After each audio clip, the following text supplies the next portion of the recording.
kita juga tidak mengesampingkan begitu ya terkait sentimen dari global, yakni yang membuat kondisi rupiah kita, mata uang Garuda kita juga bergerak cukup volatile akhir-akhir ini atau berada dalam tren pelemahan terhadap kedikdayaan dolar Amerika Serikat.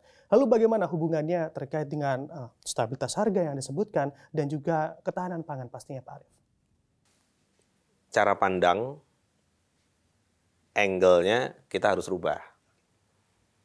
Jadi kita ini, anak-anak muda nih Mas Bram, harus punya pandangan yang berbeda dari angle yang positif. Kalau currency rate seperti hari ini di 16.2, kemarin sampai ke 16.3, 16.4, itu sebenarnya kesempatan bangsa kita untuk melakukan produksi. Jadi kita itu harus melihat dari angle positif. Lakukan produksi, kemudian kita akan punya daya saing di luar.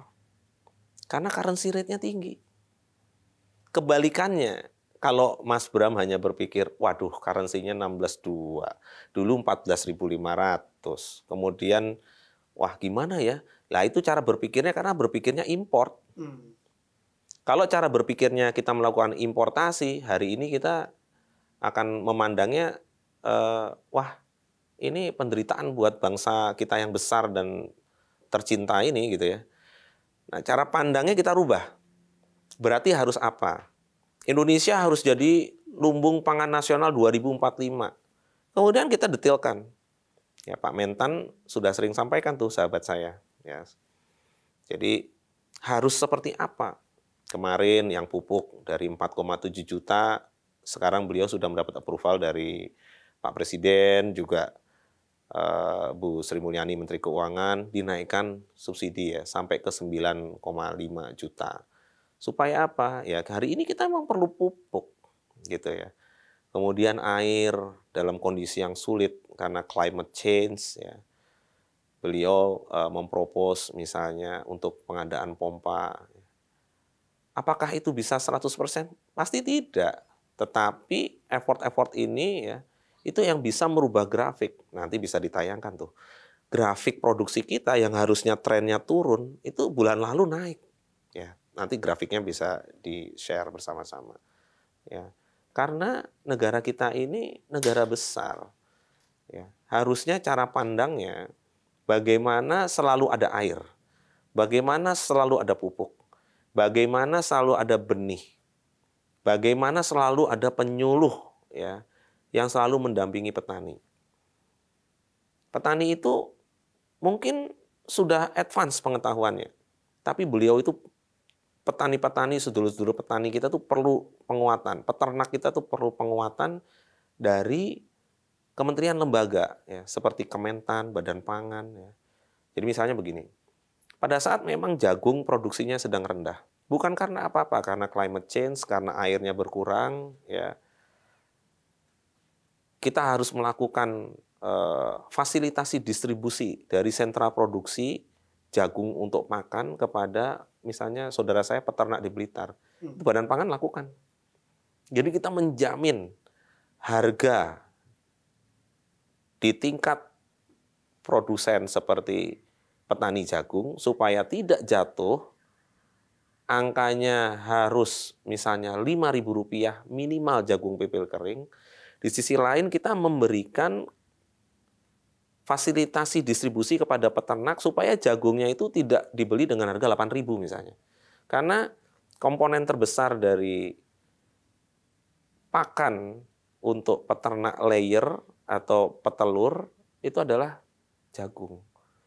Jadi kalau mau jaga harga ayam, mau jaga harga telur, yang perlu dijaga apa? Salah satunya jagung. Nah, ini salah satu ya. Jadi kita harus paham beberapa sequence ya. Paham daerah mana yang sedang panen, daerah mana yang memerlukan. Nah, kita udah bangun namanya panel harga pangan. Jadi di situ di-input lebih dari 500 enumerator ya. Mungkin jumlahnya sekarang 1.000 karena hulu dan hilir.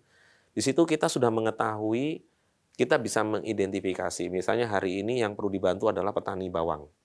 Petani bawang merah. Jadi kita udah punya harga acuan pembeliannya, harga acuan penjualannya. Begitu harga di bawah, Badan Pangan masuk. Ya. Dan ini terkait juga sebenarnya dengan kerjasama antar daerah. Ini penting sekali bagi para pemimpin daerah, mumpung nanti isunya 27 November ada pilkada, mencari pemimpin-pemimpin daerah, ya, kita cari ya pimpinan-pimpinan daerah itu yang peduli terhadap pangan dan harus memasukkan pangan itu ya dalam program-programnya. Sebagai contoh misalnya, ada daerah produsen, ada daerah yang memang defisit. Di daerah sentra produksi, di situ pemimpin daerah harus memikirkan bagaimana petani peternak yang ada di sana, sehingga angka kemiskinannya itu turun ya dengan mensejahterakan petani peternak ya. Apa yang harus dilakukan? Berarti harus berhubungan misalnya dengan Jakarta. Jakarta ini daerah konsumen ya, konsumsi. Sehingga kerjasama antar daerah menjadi penting. Misalnya dulu waktu saya di Jakarta, saya pernah melakukan kerjasama antar daerah dengan Blitar. Jadi berapapun harga telur pada waktu itu mau naik mau turun, ya kita beli dengan harga yang stabil. Ini akan baik untuk di hulu, juga baik di hilir. Di hulunya, ya para peternak sudah hafal ya kualitas apa yang dibeli, harga berapa, kuantitinya berapa sebulan. Nah kita udah lock.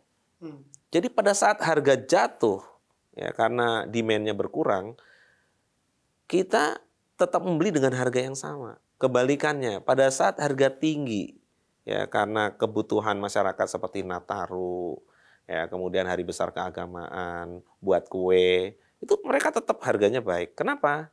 Ya karena kita sudah buat satu sistem, kita udah buat closed loops. Ya. Nah ini yang harus dibangun kerjasama antar daerah, setiap daerah, dan itu sangat possible. Oh.